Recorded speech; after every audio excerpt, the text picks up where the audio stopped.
السلام علیکم، doctor Farah Sadiq, associate professor, Lahore general hospital.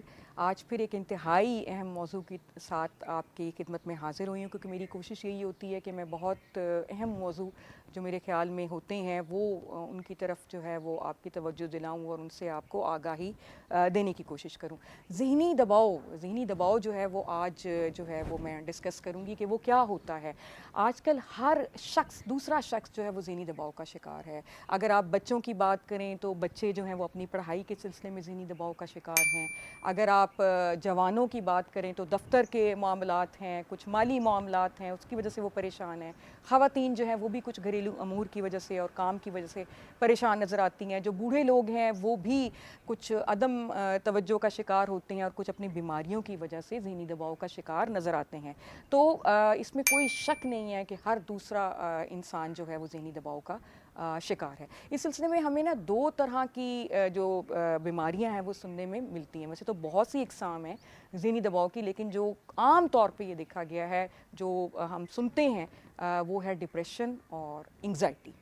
تو ڈپریشن جو ہے وہ بیسکلی اس کے اندر اس کی جو علامات ہیں وہ کیا ہوتی ہیں کہ کچھ مہینوں سے جو ہے وہ آپ کا موڈ لو رہنے لگ جاتا ہے، یعنی کہ آپ کا کسی کام میں دل نہیں لگتا۔ جو کام پہلے آپ خوش اسلوبی سے انجام دے رہے ہوتے ہیں وہ آپ کا کام کرنے کو دل نہیں لگتا اور آپ کے اندر توانائی ہی نہیں ہوتی اس کام کو سر انجام دینے کے لیے۔ اور دوسرا یہ کہ آپ کا دل نہیں کرتا کھانے کو، یا بہت زیادہ بھوک لگتی ہے یا بہت کم بھوک لگتی ہے، یا یہ بھی ہو سکتا ہے کہ آپ کا رونے کو دل کرے بہت زیادہ اونچی آواز میں۔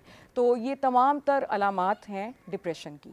اور جو انگزائٹی دوسرے طرف ہم دیکھیں تو پینک اٹیکس اس میں جو ہے نا وہ سب سے زیادہ ایک مشکل چیز ہے مریض کو کے لیے برداشت کرنا، جس میں کہ اٹیکس کی شکل میں مریض کو یہ محسوس ہوتا ہے کہ جیسے اس کا سانس رک رہا ہے، جیسے اس کے دل کی دھڑکن بہت تیز ہو رہی ہے، پسینے آ رہے ہیں، اور ایسے کہ جیسے اس کی جان نکلنے والی ہے۔ اور اس طرح کے اٹیکس اگر زیادہ شدید کیفیت ہو تو دن میں کئی دفعہ ہوتے ہیں، اور یہ بلا شبہ ایک بہت ہی ناخوشگوار جو ہے وہ ایک کنڈیشن ہے۔ اور ایسا مریض جو ہوتا ہے وہ بہت کرب میں ہوتا ہے، چاہے وہ ڈپریشن میں ہو، چاہے وہ انگزائٹی کا شکار ہو یا پینک اٹیکس کا شکار ہو، کیونکہ ایسا مریض جو ہے وہ سوسائٹی کے لیے، معاشرے کے لیے بالکل یوز لیس ہو جاتا ہے، اور خود کے لیے بھی بہت یوز لیس ہوتا ہے، اور منفی سوچیں اس کو آتی ہیں کہ وہ بیکار شخص ہے دنیا کا، اور اس کا وہ دوسروں کے اوپر جو ہے وہ بوجھ ہے۔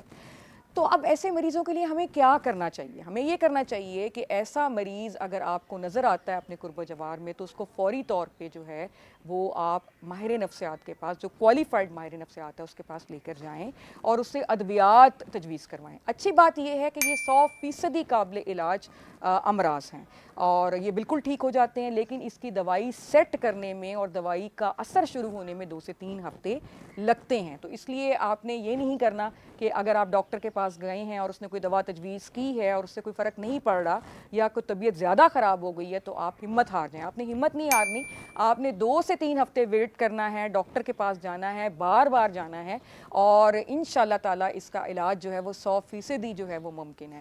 اگر آپ ایسا نہیں کرتے ہیں تو ایسا مریض جو ہے وہ پھر بہت مایوس ہو کے یہ بھی بعض اوقات سوچتا ہے کہ میں اپنی جان دے دوں، یعنی خودکشی کا رجحان جو ہے وہ بہت زیادہ پایا جاتا ہے کہ وہ اپنے آپ کو نقصان پہنچا سکتا ہے۔